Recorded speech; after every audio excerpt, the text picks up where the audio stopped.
Disclaimer. I wanted to record Indie Hacker interviews so that I would be able to listen to them as I drive or work out. I do not own this content, so please support the Indie Hacker community by reading the original interview via the link in the description.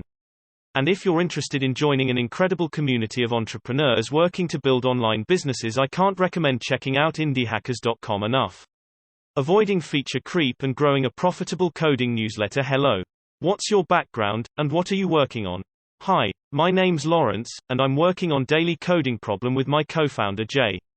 Our backgrounds are in computer science and we studied at the University of Toronto. We're a technical interview prep service that sends an interview coding problem every day. We started Daily Coding Problem during my senior year of university but launched publicly just several months ago. Since then, we've grown to nearly $3,000 in monthly recurring revenue. What motivated you to get started with Daily Coding Problem? During my senior year of university, my friends and I were preparing for technical interviews. Every day, I'd send our group chat an interview question of the day, and we'd race to finish it. When they started getting offers from companies and credited my daily interview questions, I was not only extremely glad but also curious whether this could work as a business. I had gone through a lot of programming interviews and even given some, so I definitely had a lot of expertise in the area. I was inspired by a couple things to try a mailing list. One was your interview with Scott's Cheap Flights, which was amazing and a great read. The second was Ben Thompson's Stratechery, which I'm a huge fan of. I was basically optimistic about the state of subscription newsletters and the ability to monetize them. I was still in school at the time, so I thought I could leverage my domain expertise into making some beer money. Now we make rent money. Well, rent money in places that are not San Francisco, at least. What went into building the initial product? Before doing a newsletter, I wanted to build a whole platform with an online judge that ran your code, social features, and a bunch of other crap. Instead, to avoid spending weeks building it out, we spent one night just building a landing page to validate our product and launched it on Hacker News. It was bare bones, to say the least. That didn't get much traction. But we started writing blog posts and posting those on Hacker News and Reddit, specifically r programming and r-compsci. Some of the popular ones got lots of hits, and that's basically how we got our initial customers. The most advantageous thing we did was to focus on velocity. We really started with very little expenses. We use Heroku, SendGrid, Netlify and Namecheap. We probably spent less than $50 in total in our first month. Most of the resources we had were spent on writing great questions and solutions and building out the technical infrastructure to send out emails. Here's a breakdown of our costs. Stripe, 2.9% plus 30, transaction Heroku, $7 per month SendGrid, $10 per month, we're now on a bigger plan that's $80 per month, Netlify, free Namecheap, $10 per year. This may seem like a high margin, but after factoring in our time writing new questions and solutions, editing old content, and helping readers, it's actually not very much. How have you attracted users and grown Daily Coding Problem? One nice thing about being a mailing list is that with hard and interesting problems, people tend to share them naturally by forwarding our emails. So we've gone through our list of problems many times to make sure that the questions are clear, concise, interesting, and helpful.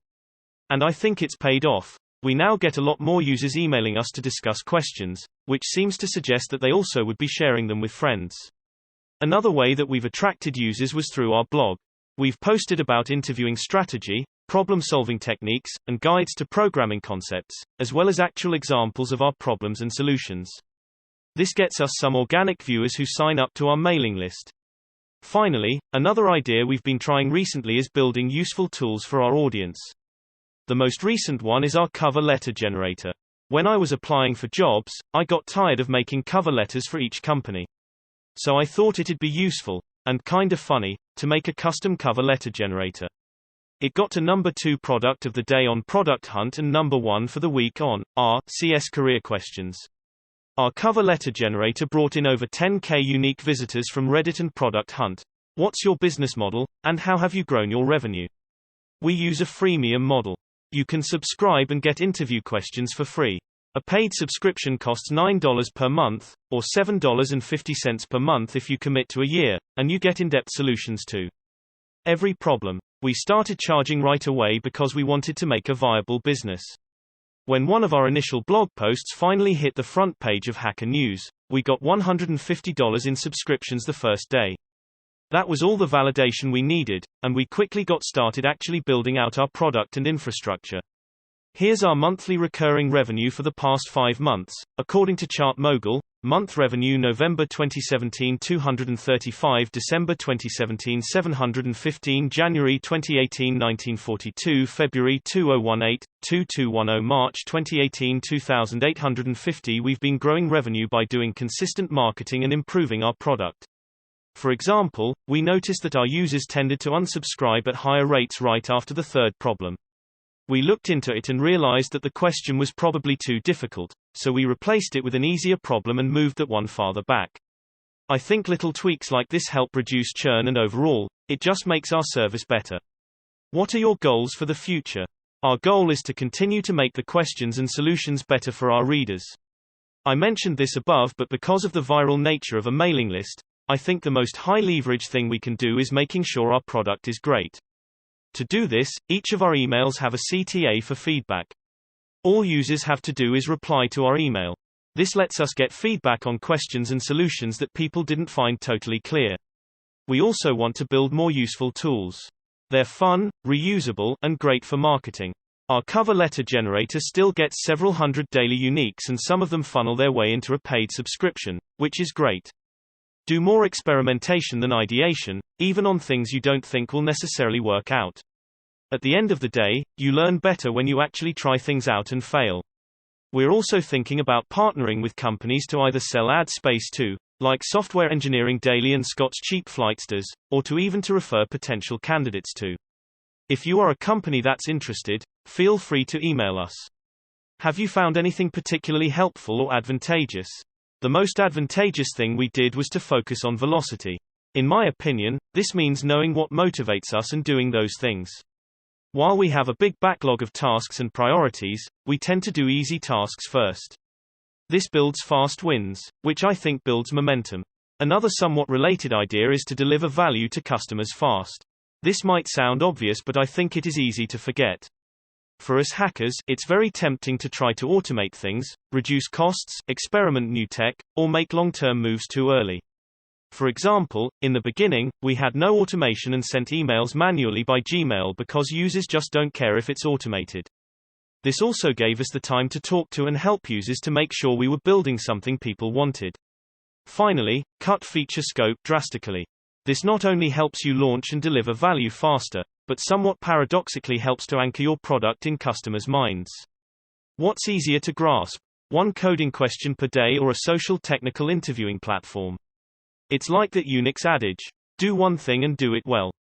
What's your advice for indie hackers who are just starting out? One piece of advice I have would be to do more experimentation than ideation, even on things you don't think will necessarily work out. At the end of the day, you learn better when you actually try things out and fail. And the things that you find to be true might be a lot different than the ones you expect. Another thing is to just launch. I was totally embarrassed to only have a landing page when we launched, but that's gotten us farther than any of the products I've built siloed up and waiting until they were perfect before launching to little fanfare. I realize after writing this that these sound horribly cliché, but it's totally true. So just try shit out and launch it. Where can we go to learn more? I hope this was helpful. You can check out Daily Coding Problem here and our blog here. Also happy to answer any questions in the comments below. Lawrence Wu, founder of Daily Coding Problem. Want to build your own business like Daily Coding Problem? You should join the Indie Hackers community. Hugging face, we're a few thousand founders helping each other build profitable businesses and side projects. Come share what you're working on and get feedback from your peers. Not ready to get started on your product yet? No problem. The community is a great place to meet people, learn, and get your feet wet. Feel free to just browse. Courtland Allen, Indie Hackers founder.